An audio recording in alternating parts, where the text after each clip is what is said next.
Oh, pasal bila dia nampak gelap dia akan keluar lampu ya. Pasti gitu lah. Dia keluar lampu dah. Dia auto focus. Masuk frame pula. Oh, masuk dah kepala.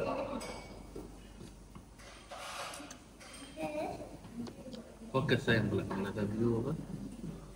Okey, tapi gambar ni gambar minum pula. He and she.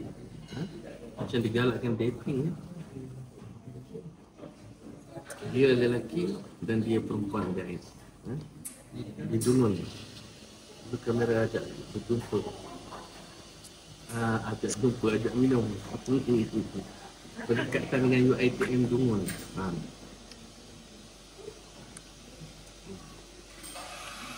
Satu bawah. Apa tekan? Dia jadi auto. Tekan lampu apa? Oh, bunga kan.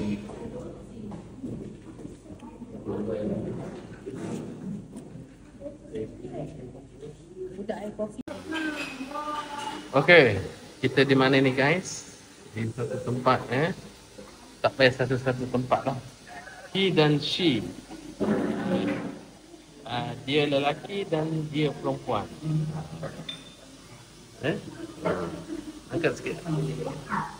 Dia lelaki dan dia perempuan. Kuih apa ni? Pempak.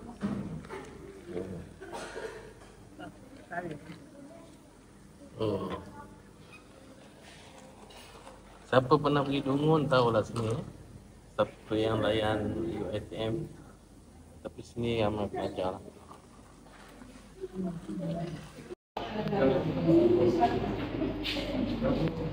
Tapi dia tak boleh pun bunyi tu.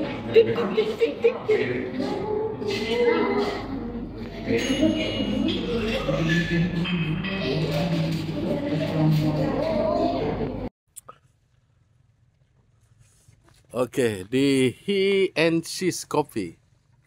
He and She Coffee.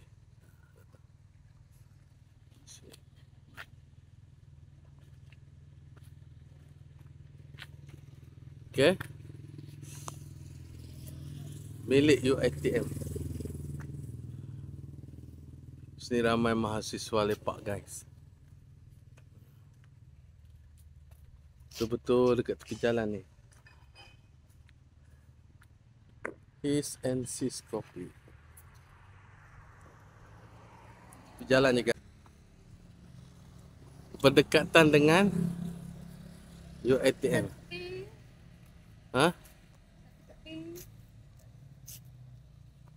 Mana nampak malam.